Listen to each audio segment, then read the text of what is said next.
Every year, around £52 billion is stolen from the UK's public purse. But up and down Britain, an army of fraud fighters is battling to win it back. They were stealing from the taxpayer and robbing the public purse.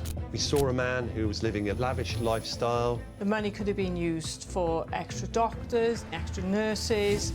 From paying for the police and our health service, filling in potholes and emptying our dustbins, to making sure everyone has a roof over their head. When I saw the scale of it, it shocked me. That's money that could have been spent on public services.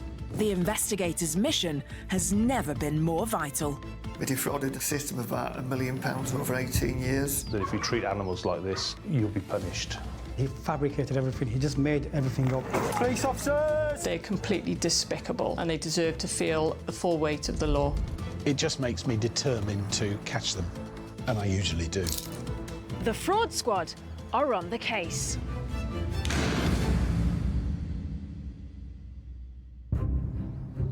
Today, the Environment Agency discovers toxic waste being illegally dumped in a quarry. I've encountered sites that have gone beyond their limits before, but no one has been as blatant as that.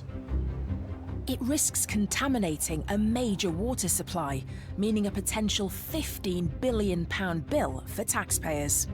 It just makes me determined to catch them, and I usually do. And the surgeon and prolific TikToker who forged his own payslips to defraud the NHS out of £28,000. This was a person who was very keen to show the world how well he was doing for himself, and that was all on the back of the NHS.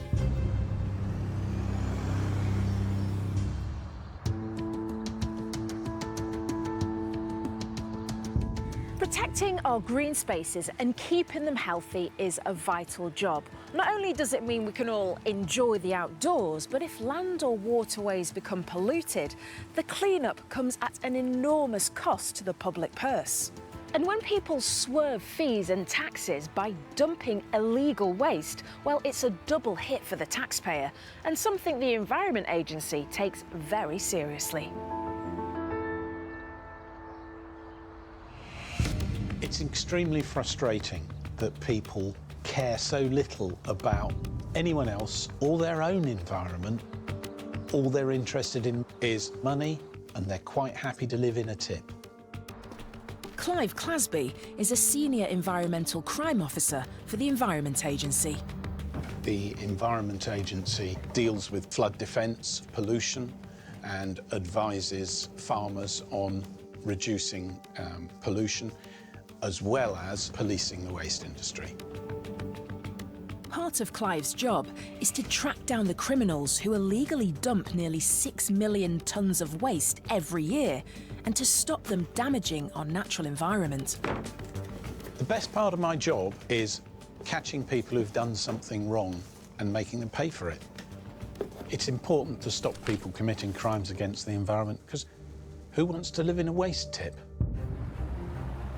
So when an Environment Agency inspector reports suspicions about a landfill site just south of Bristol, Clive is on the case.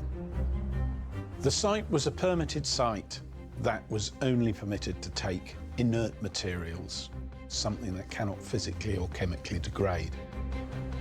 But although the site is only allowed to accept things like soil or clean building waste, the inspector suspects more hazardous rubbish is being illegally dumped there.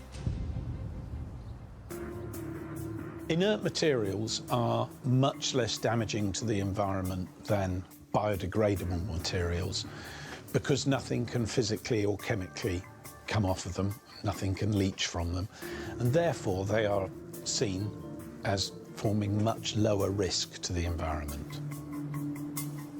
But other kinds of rubbish, like plastic or metal, can break down after they're dumped, allowing potentially dangerous chemicals to leak into the surrounding ground. So the rules around this kind of landfill are much tighter, and the costs much higher, making illegal waste disposal a lucrative prospect for would-be fraudsters. And the inspector's seen enough to sound the alarm. The officer had noticed some material on site which looked like wood and paper and carpet, and he was very concerned that the site were actually burying this and pushing inert waste over the top of the material. They were actively trying to hide what they were doing and taking quite a lot of effort to do that. And he's also noticed some sneaky behaviour from the lorry drivers bringing waste to the quarry. He did notice that some lorries that were parked on site with waste on board were driving out from the site with the same waste still on board. That led him to the conclusion that in actual fact they didn't want to tip that material in front of him. Not a very imaginative way of trying to defeat a regulator. It looks like the site owner might be dumping hazardous waste that he's not licensed for, and he stands to be making a tidy profit in the process. Inert waste attracts a landfill tax. In 2016, this was about £2.50 per tonne. Non-inert waste was £86 per tonne. The difference between those two is a lot, and if you're talking thousands of tonnes, that can mean a significant avoidance of tax.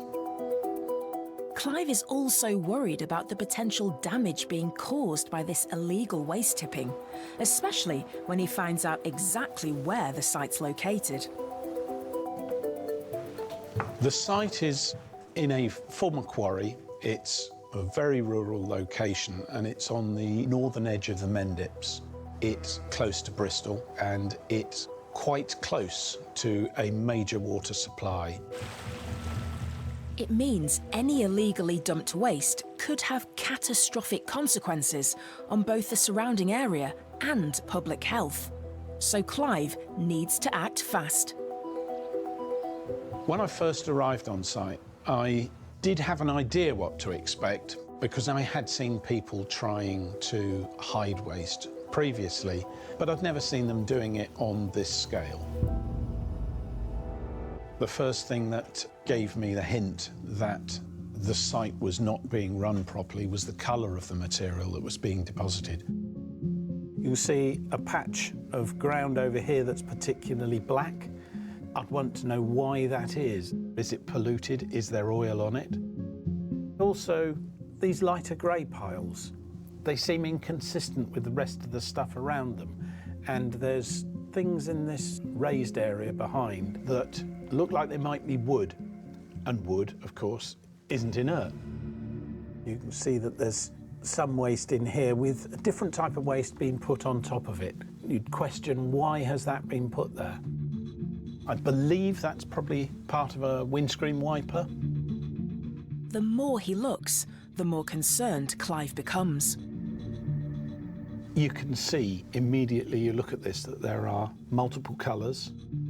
When you get closer, it's quite obvious that it's small pieces of plastic, which are not inert. And the sheer volume of tipped waste means this is no small problem. Chap over in the background gives you an idea of the scale. There is nowhere in that photograph, even the distant lumps, that isn't waste. It's all been put there under the permit. When I first saw those materials, I thought that they were almost certainly an industrial waste of some kind that had been shredded multiple times. To test his theory, Clive sends some samples off for testing. And the results confirm his worst fears. Shockingly, around half of the waste is actually toxic. There was automotive shredder residue, which is the material left after you've taken all the metal out of the car. There were car parts, there was skip waste. It's a massive breach of their permit and could pose a significant hazard to the surrounding farmland, wildlife and waterways. It is very easy for things to go very bad in the environment very quickly. It's clear that laws are being broken, but Clive's determined to bring the person responsible to justice. When someone has done something that is so blatantly illegal and blatantly damaging, it just makes me determined to catch them. And I usually do.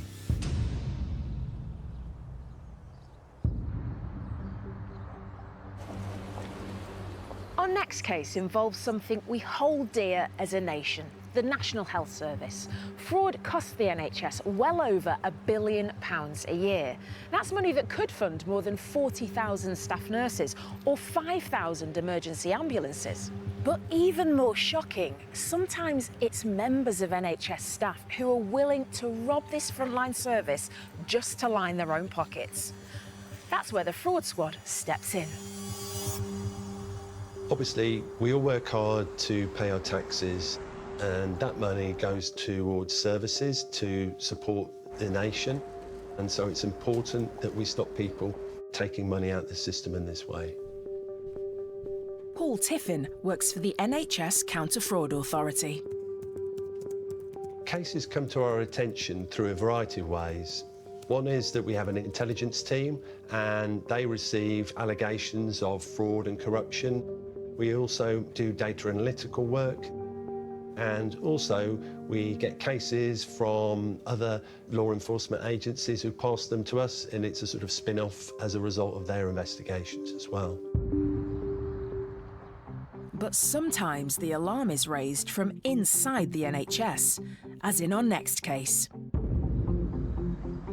Paul and his team are alerted after a routine audit at a busy NHS hospital in South London raises suspicions.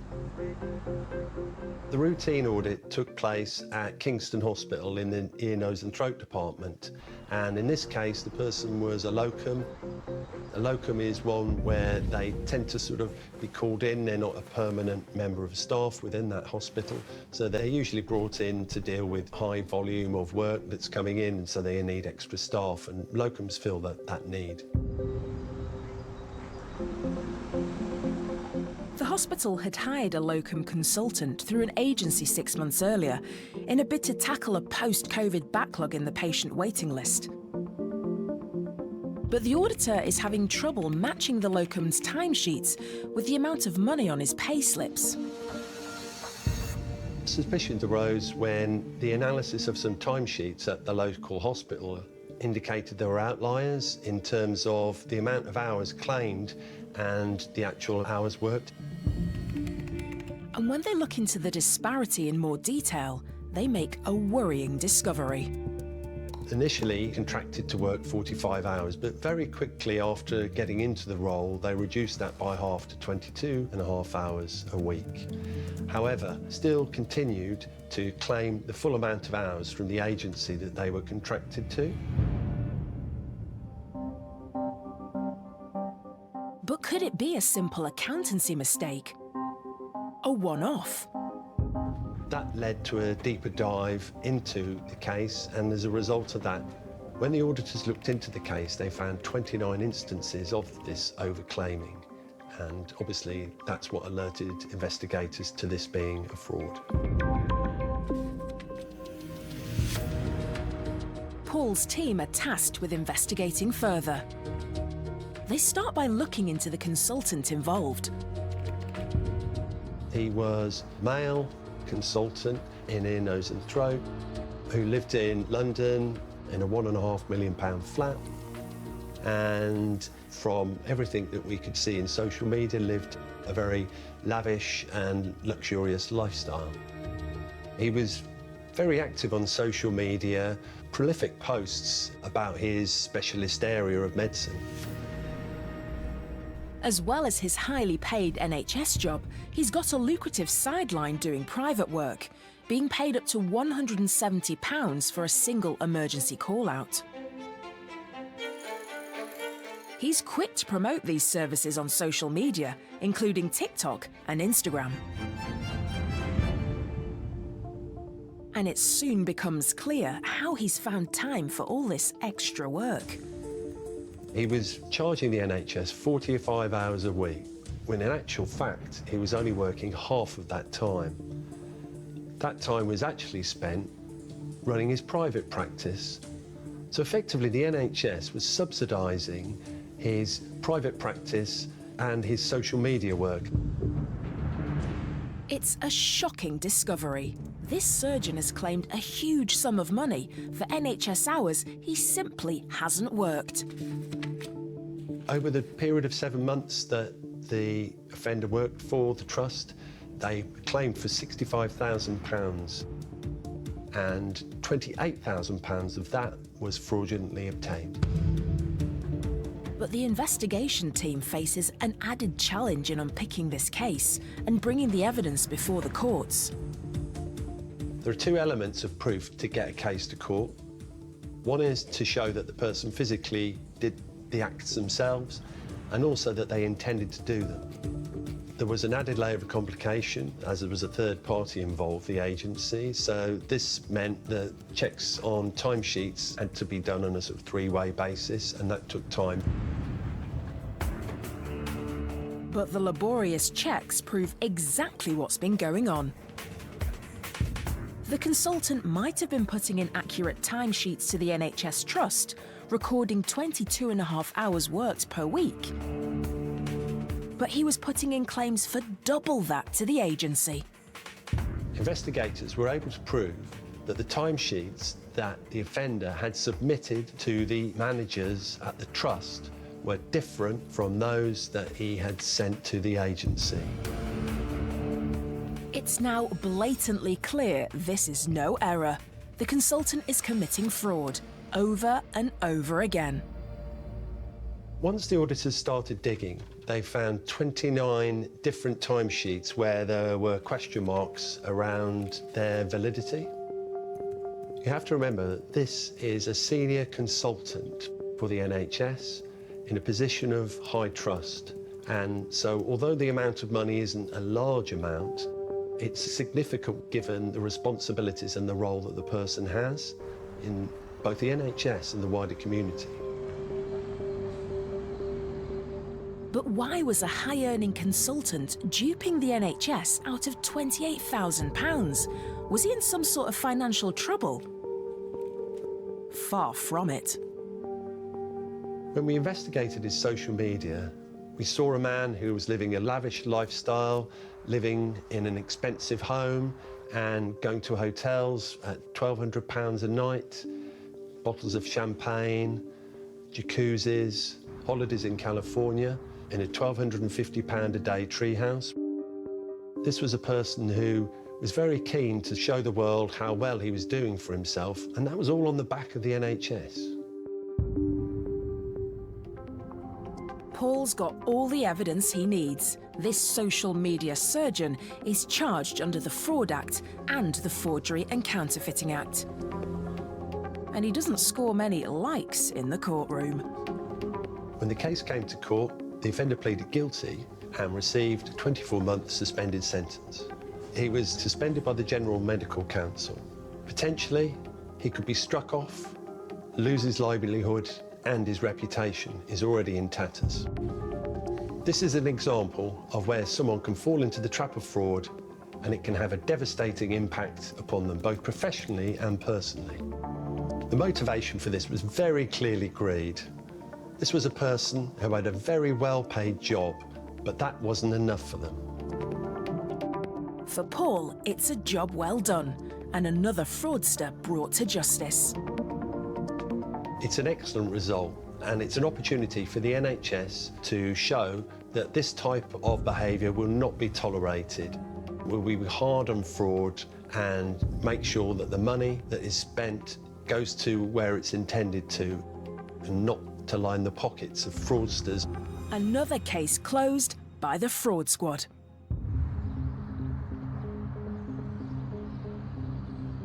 Back in Somerset, the Environment Agency are tackling a very different sort of investigation, which doesn't just involve a lot of money, but an awful lot of mess too. I have been doing the job quite a long time, and people will try and hide all sorts of waste. Clive Clasby is investigating a quarry, which he suspects is being used as an illegal landfill site, as a way of dodging a hefty tax bill. The site is only licensed for soil or clean building waste, but tests prove that much of the dumped material is in fact toxic. If you're shredding industrial waste or skip waste, you must be doing that for a reason. So it was no surprise to find that some of the waste that had been deposited was hazardous. Worst of all, it's just a mile from a major water supply, posing a huge public health risk. But now the team has hit a snag. The site paperwork suggests the quarry owner isn't accepting illegal waste. In fact, it shows he's turned lorry loads of it away. It doesn't make sense. Clive decides to dig deeper. We started by looking at the waste transfer notes that the site could provide us. Every time waste changes hands, by law the carrier must fill in a waste transfer note to show exactly what's being dumped. We then looked at who had provided the waste to the site. We asked for all their waste transfer notes. We went to the hauliers and asked for all their waste transfer notes. We went to the waste producers and waste brokers and got all of their waste transfer notes. We ended up with altogether about 80,000 documents. Clive and the team painstakingly trawl through the paperwork, and what they find is truly shocking. There was 38,000 tonnes of waste that was not compliant with the permit that had gone into the site. It's a staggering amount, and it proves the site owner has been falsifying documents to avoid paying around £1 million in landfill tax, and that people were travelling from far and wide just to save a few quid. These are sites where the waste was coming from. Leeds, Liverpool, right over here near Lowestoft, and the site itself is about there. It's coming from all over the place, and there are thousands of inert sites that this waste could have gone to if it had been inert, but of course it wasn't. It had the ingredients for the operation of this illegal activity. It had a site that didn't care where the waste was going, or the waste was, and it had people who were prepared to break the law in order to save themselves or make themselves a little bit of extra money. And the more he delves into the paperwork, the more incriminating evidence he uncovers. The site was permitted to take 64,000 tonnes of inert waste. In 2016 alone, they took 95,000 tonnes of waste. I've encountered sites that have gone beyond their limits before, but no one has been even remotely as blatant as that. They had taken almost no notice of the conditions of their permit at all. And the quarry isn't just unlicensed for hazardous waste, it's also completely unsuitable for it, as it's completely unlined. Clive is very concerned that toxic chemicals may have already leached into surrounding farmland. He urgently needs to assess the extent of the environmental damage. We got a consultant to do a series of boreholes throughout the site, and they found significant levels of contamination. Nearly 50% of the samples were contaminated with hazardous materials. This would mean if it escapes, it could contaminate the wider environment, and with the proximity to the local water supply, that's something that the Environment Agency and Bristol Water are looking at extremely closely and monitoring.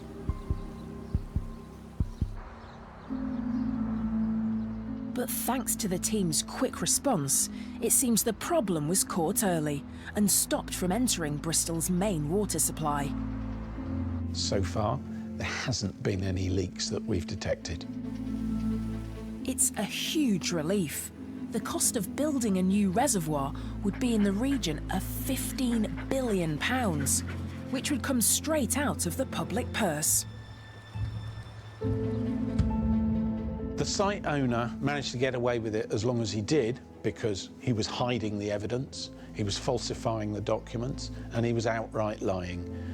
He wasn't complying with his permit, and he had no intention of doing it. And while he wasn't paying his taxes, he was turning a tidy profit. The site owner took about 95,000 tonnes in 2016. We know he was charging £35 a tonne, so that would come out around £3.3 million for 2016 alone. I felt very angry when I learnt that he was making that much money and taking no interest at all in the environment in which he was polluting. Meanwhile, it's the taxpayer who foots the clean-up bill and the cost of the investigation. Of course, all of this work has been and will have to be paid for using taxpayers' money. And the person who's walked off with the taxpayers' money and hasn't paid the taxes is the operator. But after a long investigation, Clive and the team now believe they have enough evidence to convict the site owner. We had waste transfer notes that demonstrated that the material he was accepting wasn't permittable, and also the samples taken by the consultants of the waste in the site. And additionally, the site owner had told us that he'd removed a number of loads of waste from the site and provided us with waste transfer notes to prove this.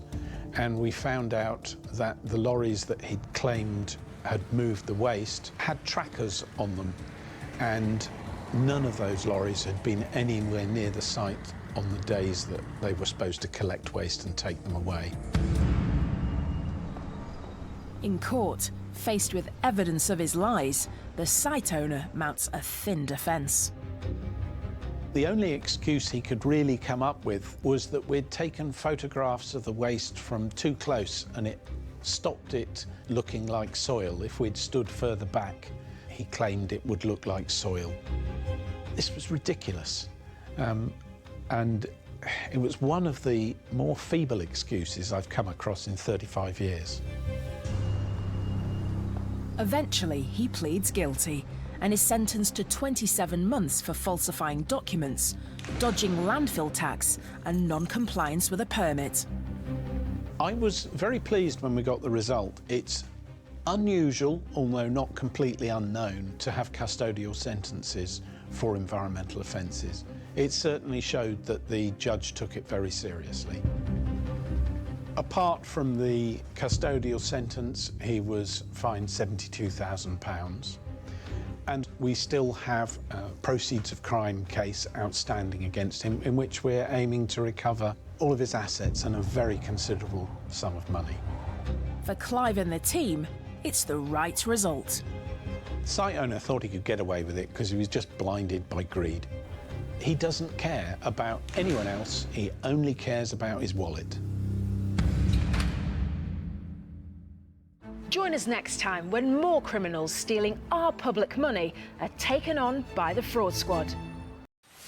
Every year, around £52 billion is stolen from the UK's public purse. But up and down Britain, an army of fraud fighters is battling to win it back. They were stealing from the taxpayer and robbing the public purse. We saw a man who was living a lavish lifestyle. The money could have been used for extra doctors, extra nurses. From paying for the police and our health service, filling in potholes and emptying our dustbins, to making sure everyone has a roof over their head. When I saw the scale of it, it shocked me. That's money that could have been spent on public services. The investigators' mission has never been more vital. We defrauded the system of about £1 million over 18 years. That if you treat animals like this, you'll be punished. He fabricated everything, he just made everything up. Police officers! They're completely despicable and they deserve to feel the full weight of the law. It just makes me determined to catch them, and I usually do. The Fraud Squad are on the case.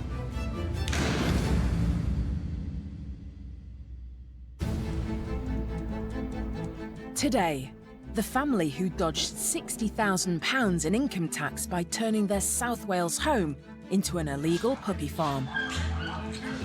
We determined that over the 2 years, the 3 dog breeders made in excess of £150,000. They didn't care who they were ripping off. They were just interested in the profit. and the NHS boss who stole more than £500,000 and used his dead wife's email address to cover his tracks. The money was used to fund an extravagant lifestyle. This money should have been used for patient care within the NHS, and that leaves us quite shocked that people still think they can get away with this.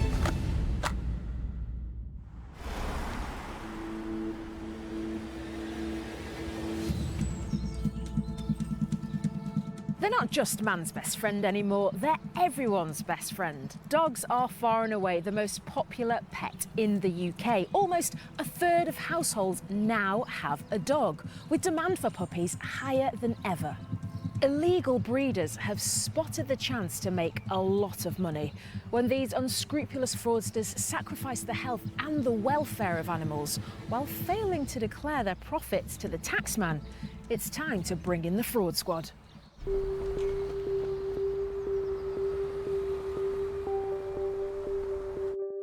When we find people who are breaking consumer law, the fraudsters, not only are they defrauding the public, but very often they're defrauding the public purse. They're taking money away from the Treasury and putting it in their own pockets. They don't care where they get their profit from. Tim Killian is a senior trading standards officer for Caerphilly County Borough Council. The job is incredibly varied. One day you can be out testing petrol pumps. One day you can be doing a search warrant, looking for counterfeit goods.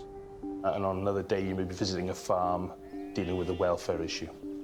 After working in this job for more years than I care to mention, there are still things that we see that shock me, especially in relation to animal welfare and some of the licensing problems that we deal with. So when Caerphilly Council get a report of unlicensed dog breeding in the area, Tim and his team are brought in to investigate. This investigation first came to light when we received an anonymous email suggesting that a mother and two daughters from a village to the north of the county, on the edge of the Brecon Beacons, were conducting a business and they were not licensed to breed dogs. If you breed dogs and sell them, you need a license. It's a regulated activity, and the idea behind the regulation is to ensure that it's a level playing field for all dog breeders, and also very much in relation to animal welfare and how they're kept and how often they breed so that the dogs remain healthy and happy. A trading standards officer checks with the licensing department, who confirm the people living at the address are not licensed to breed dogs.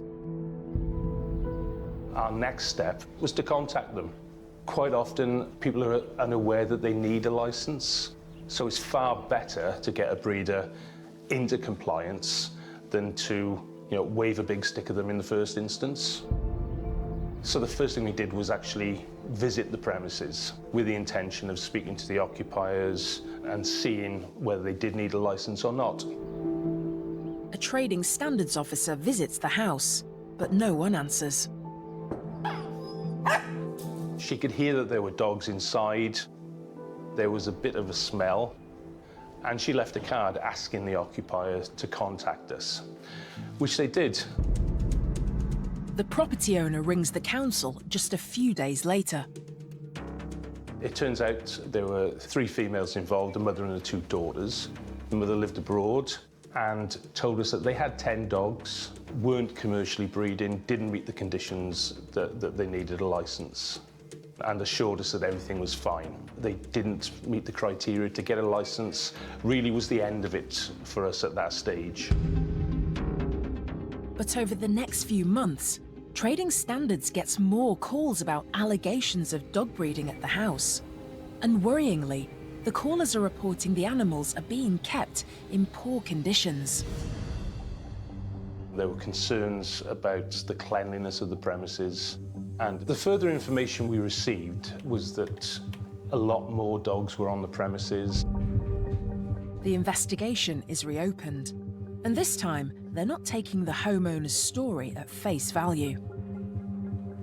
Once the second complaint came in, the challenge was to get enough evidence to enable us to get a search warrant to enter the premises. It was clear from our first contact with the breeders that they'd been untruthful, so we needed to get all that evidence in place so we could go to the premise and prove the fact that they were breeding illegally. And it was at that stage that we decided to look a lot more deeply into the matter. Our first actions really were to trawl the internet and to see if any of the dogs that we suspected that they were breeding were being advertised. And we found that over a 2-year period, using 3 different advertising online platforms, they've advertised well over 100 puppies.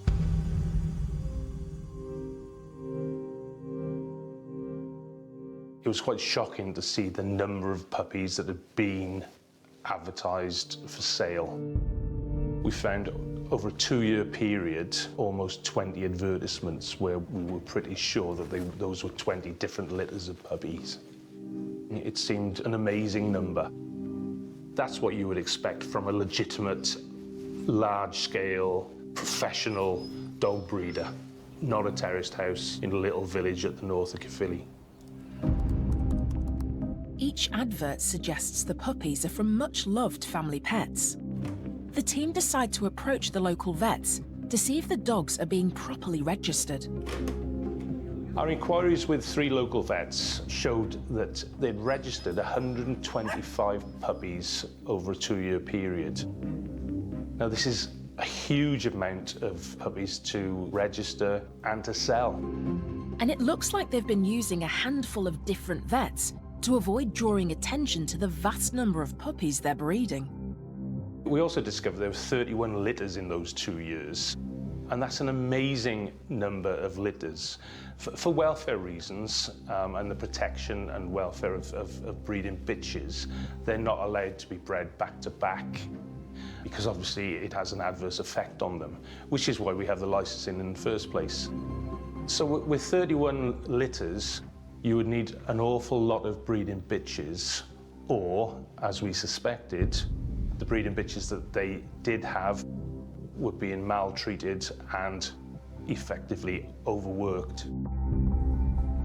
Once we've got all this information together, the next step really is to take positive action now against the illegal breeders. The team are convinced the 3 women are illegally breeding and selling puppies, and by not declaring the tax they owe, robbing the public purse. They need to be stopped, and fast.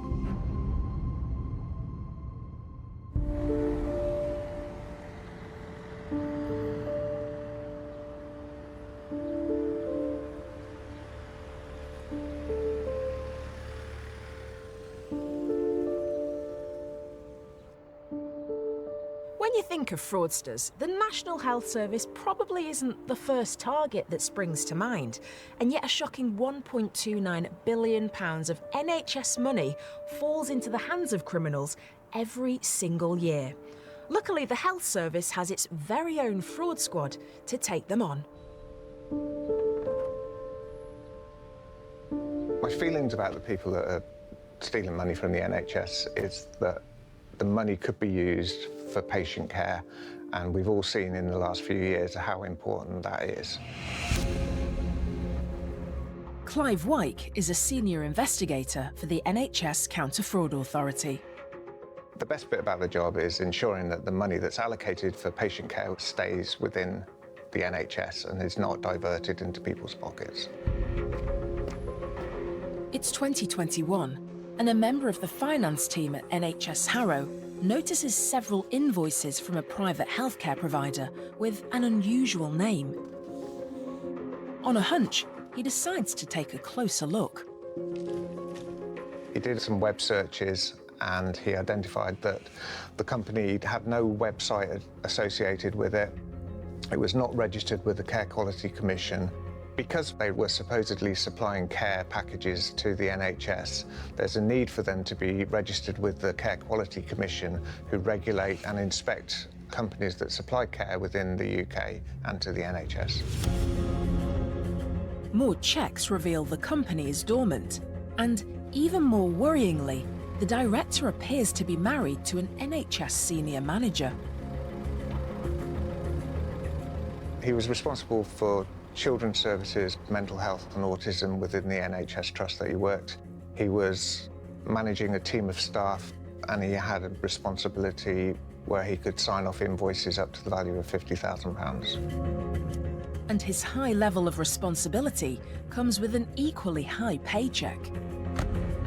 His salary was about £130,000 a year, which is about £11,000 to £12,000 a month.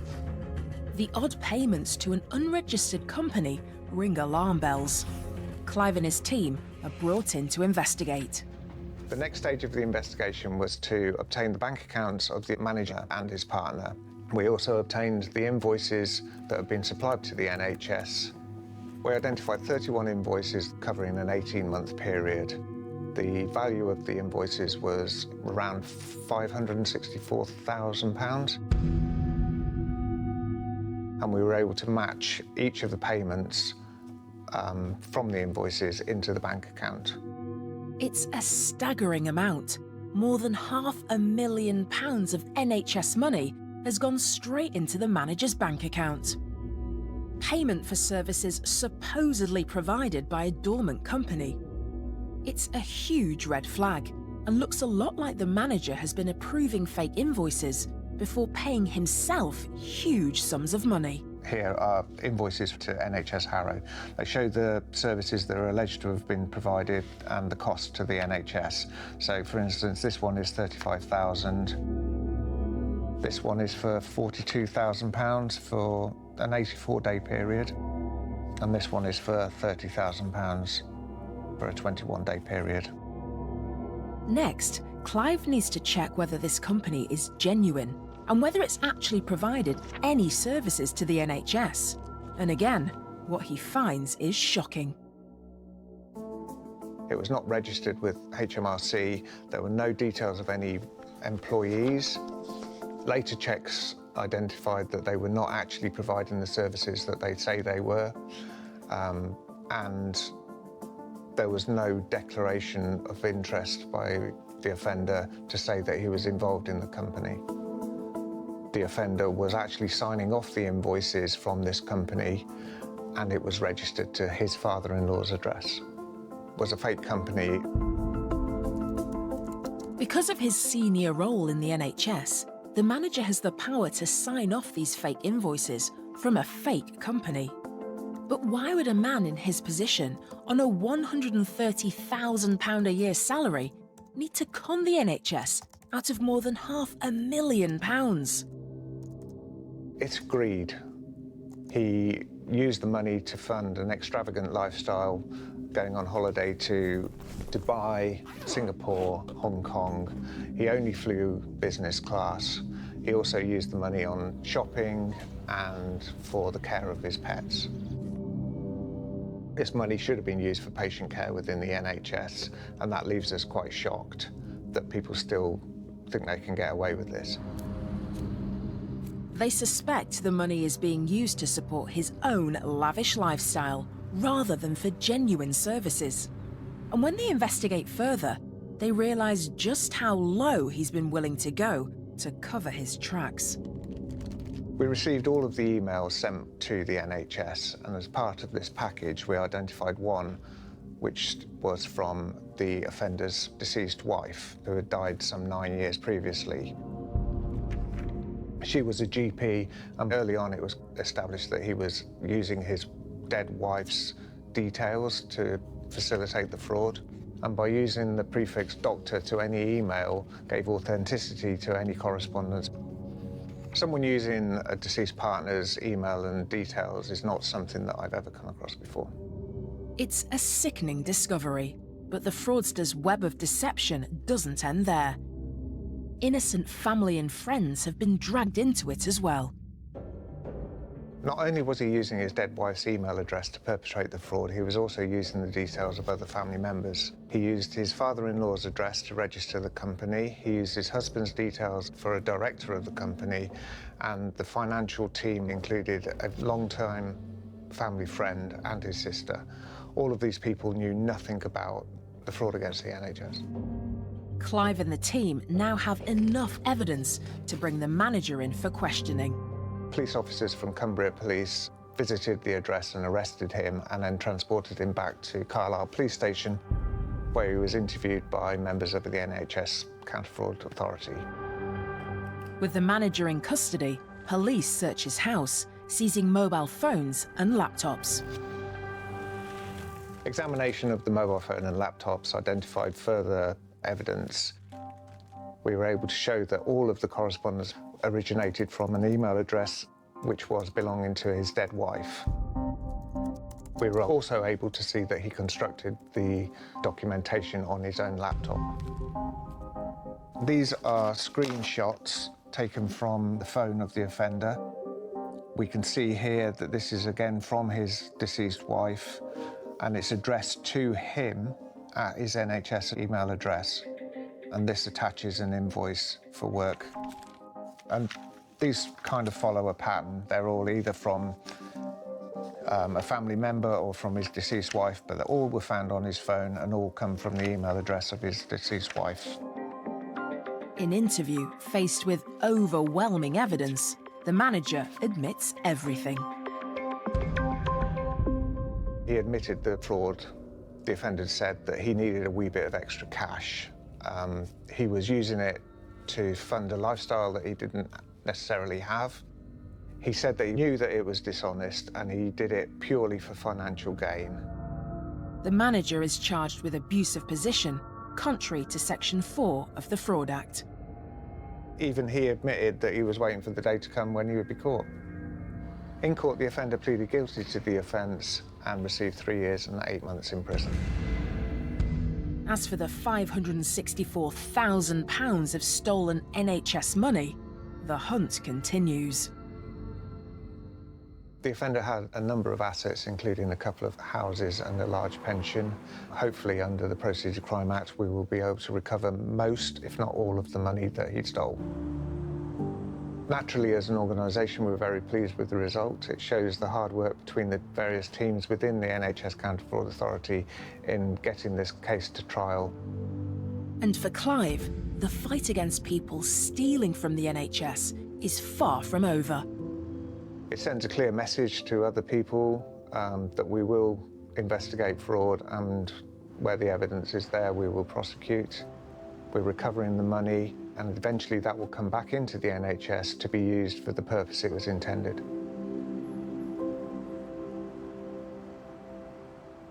Well, it looks like an apple a day doesn't keep the fraud squad away. Back in Caerphilly, trading standards are investigating what they suspect to be a large and illegal puppy farm. But what they're about to discover takes the case to another level.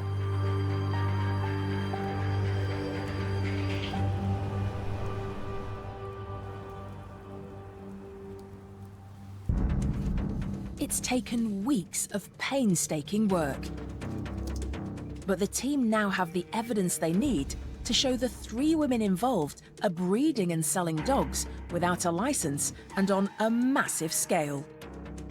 Now it's time to raid the house. We were expecting to find multiple dogs at the premises. We had to be prepared to force entry if need be. We knew that one of the 3 women involved in the breeding lived abroad and wasn't likely to be there. So there was a lot of research around the edges on movements of the people who lived at the house, whether they worked, when they were likely to be there, and all the logistics surrounding it.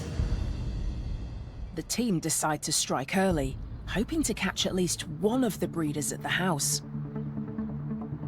It's a day that I don't think I'll ever forget. I was with the first cohort of officers who walked up to the door, and the first thing you noted was the overwhelming stench of urine and feces. Even though you had a door and a wall between you, the smell was overpowering. But no one's home, so officers have to force entry. And once inside, they're horrified by what they find. There was 54 dogs and puppies in the house. Once they'd been secured and they made sure that they were okay, I was tasked with searching one of the bedrooms that was occupied by one of the daughters. I can't describe the stench in there. Not only was there feces on the floor, dog feces, there were buzzing flies. The old sticky fly paper was hanging from the ceiling, and that was embedded with dead flies. There were unmade beds, there was takeaway cartons full of half-eaten food. It was just a horrible place to be, a horrible space to be. The shocking conditions where these puppies are being kept are almost overwhelming. Myself and a colleague then had to do the larger bedroom, which was in an even worse state. My colleague was so overcome by the fumes that he had to leave the building. He couldn't cope. He was dry retching. Words can't really describe how bad it was. And these poor animals were living in that. And the two girls. I don't know how they could live in such conditions. And in the dining room, the team find even more puppies being kept in even more squalid living conditions. The majority of the floor in that room was covered in a crust of dried dog feces. And as you stepped on it, it crunched, because with over 50 dogs in there, underneath it was sort of liquid and horrendous. I think it's the most traumatic day I've ever had to face in my over 40 years as a trading standards officer. I've never seen conditions like it. It's clear this is no longer just a licensing issue. This is now a huge animal welfare problem. You know, the animals that were living in that condition, and I don't understand how people can treat any living being like that. It was truly shocking.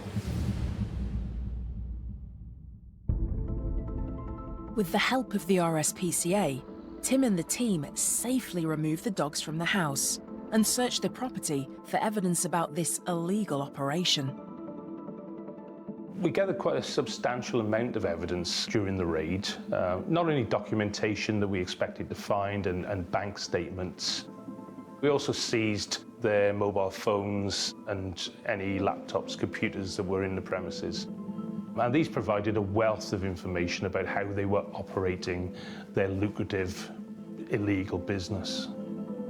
The information we found on the phones were messages between themselves and prospective purchasers, where they were indicating that the puppies that they were selling were from beloved family pets.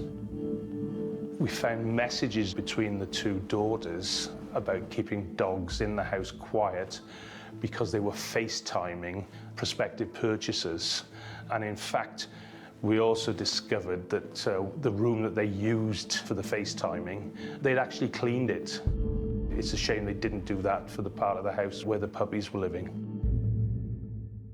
And analysis of the women's bank accounts shows that all three women were making a tidy profit, none of which was being declared to the tax authorities.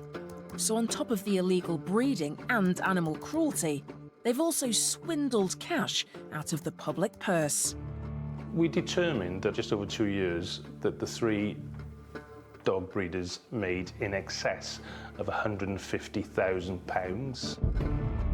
We suspect the amount of money that they made to be far greater than that, because there would have been cash transactions as well, which means £50,000 that they've defrauded the country, and it's probably a lot more than that. £50,000 is a staggering amount to have stolen from the public purse, and trading standards have evidence to bring charges against them. They were charged with basically 3 types of offence. First, illegal dog breeding, breeding without a licence. Secondly, not indicating that they were dog breeders in their advertisements and misleading the buyers in that way. And thirdly, and the most serious really, the animal welfare, causing unnecessary suffering, pain, hurt and disease for the dogs in their care. In court, the 3 women plead guilty to all the offences. The mother received a suspended sentence of 45 weeks imprisonment. Both the daughters received a little bit longer, 56 weeks, because of the animal welfare offences. Both the daughters had to complete 100 hours unpaid work and go on rehabilitation days. The most pleasing aspect, I think, for us is that all 3 were banned from keeping, transporting, or having anything else to do with owning animals for the next 10 years. In relation to what I think about the people who treated the animals these ways purely for profit, there are all sorts of adjectives I could use. You know, evil. It really is beyond words, but putting aside the way that the animals were treated, bottom line is that these 3 women are criminals. They didn't care how they made their money.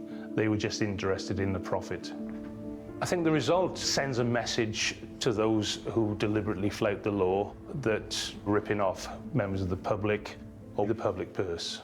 Trading standards and other agencies won't let them get away with it. It's a message to them that if you treat animals like this, if you break the law, you'll be punished.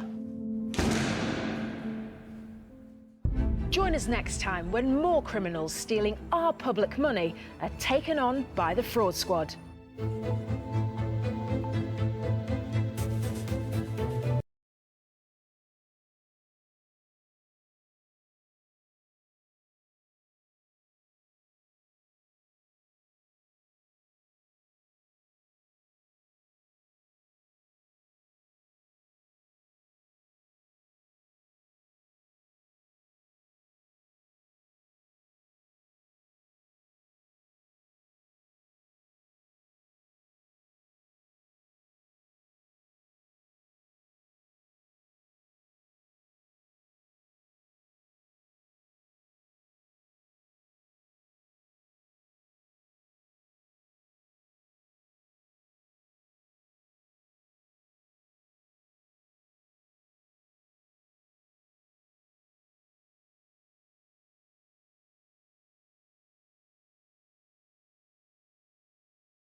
I wanna scream and let the whole world know that I'm in love. A love that goes against the road and against the sun.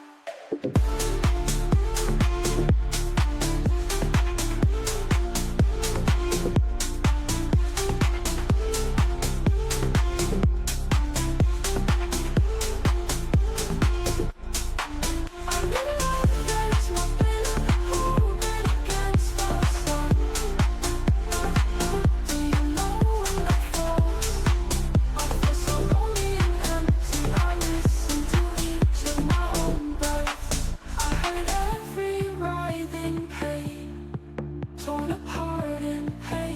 nostalgia, what love is.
to suffer.